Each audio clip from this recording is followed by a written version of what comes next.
নিয়ে যা, ফুলটা নিয়ে যা। এই ঝগড়া করবি না, এদিকে আস। ও মা গো, ভূতের মুখে দি রাম রাম। মানে আপনি কি কইতে চাইতেছেন? আপনি আবার কবেতে শুদ্ধ কথা কন? শুদ্ধ ভাষা কই মানে? শুনেন, মানুষ আছে না মার পেটেতে সব শিক্ষা আয় না, বুঝছেননি? মানুষ আছে না আস্তে আস্তে সব শিক্ষিত হন লাগে। মানুষ যেমন আস্তে আস্তে শিক্ষিত হয়, এমন নিজের একটু মোটিভেট করা, নিজের একটু পরিবর্তন করা দরকার, বুঝছেন? এটা কইছি।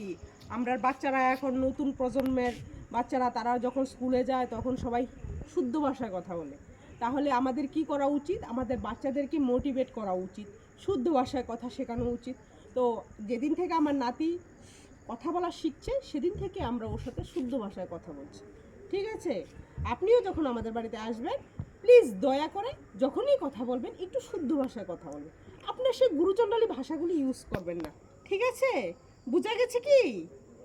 না বুঝা গেলে কিন্তু আসবেন না আমাদের বাড়িতে। আপনার কারণে আমি চাই না আমার নাতির কোনো ক্ষতি হোক বা নাতির কালচার নষ্ট হোক, নাতি যাতে অন্যখানে গিয়ে যাতে আপনার মতন কোনো এইসব খাস বাংলা কথা, আঞ্চলিক ভাষা যাতে না বলে, ওর ভাষাটা যাতে একটু চেঞ্জ হয়, তার জন্য আমরা চেষ্টা করছি। আপনিও আসবেন আমাদের বাড়িতে, এইভাবে সুন্দরভাবে কথা বলবেন, বুঝছেন? কিতা কইছি? এই তো বেরিয়ে গেল।